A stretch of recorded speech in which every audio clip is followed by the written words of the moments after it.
Rais Donald Trump wa Marekani amedai kwamba vita vilivyoanzishwa na nchi yake na Israel vimeshafanikiwa kuleta mabadiliko ya utawala nchini Iran, huku akihakikisha kuwa ataweza kufikia makubaliano na wa Iran. Akizungumza na waandishi wa habari mjini Washington siku ya Jumatatu, Trump ametaja majina ya viongozi kadhaa wa Iran waliokwisha uawa kwenye vita hivyo ambavyo vimetimiza mwezi mzima sasa. Rais huyo Marekani amesema kwa sasa wanashughulika na viongozi tofauti kabisa, jambo ambalo linafanya aone kuwa tayari kuna mabadiliko ya utawala. Kauli hiyo ya Trump ilitolewa wakati mawaziri wa mambo ya nje wa Uturuki, Saudi Arabia na Misri wakirejea nyumbani baada ya mkutano wao nchini Pakistan uliojadili hatua zilizopigwa katika juhudi za kuzileta Iran na Marekani kwenye meza mazungumzo kukomesha vita hivyo. Wizara ya mambo ya kigeni wa Pakistan hakutoa undani wa majadiliano hayo, lakini spika wa bunge la Iran Mohammad Bagher Ghalibaf aliandika kwenye mtandao wa kijamii wa X kwamba vikosi vya nchi yake vinangojea kuwakabili wanajeshi wa Marekani kuwasili nchini humo wakati wowote. Tayari kikosi cha wanajeshi wa Marekani 2500 wa ziada kimewasili kwenye eneo la Mashariki ya Kati, ikihofiwa kuwa ni kwa ajili ya kuivamia Iran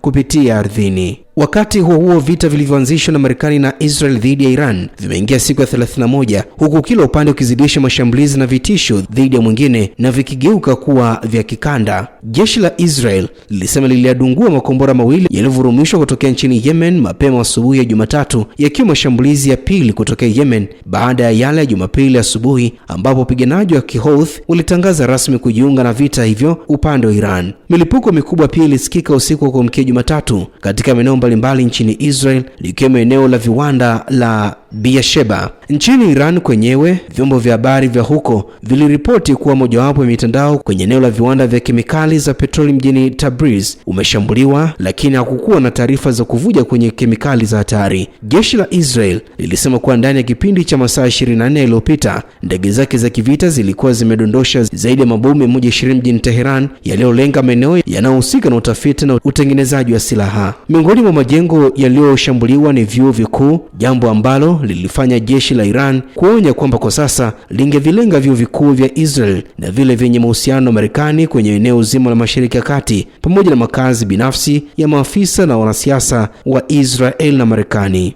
Mwisho wa rubaa za kimataifa, mimi ni Theophany Ngitu.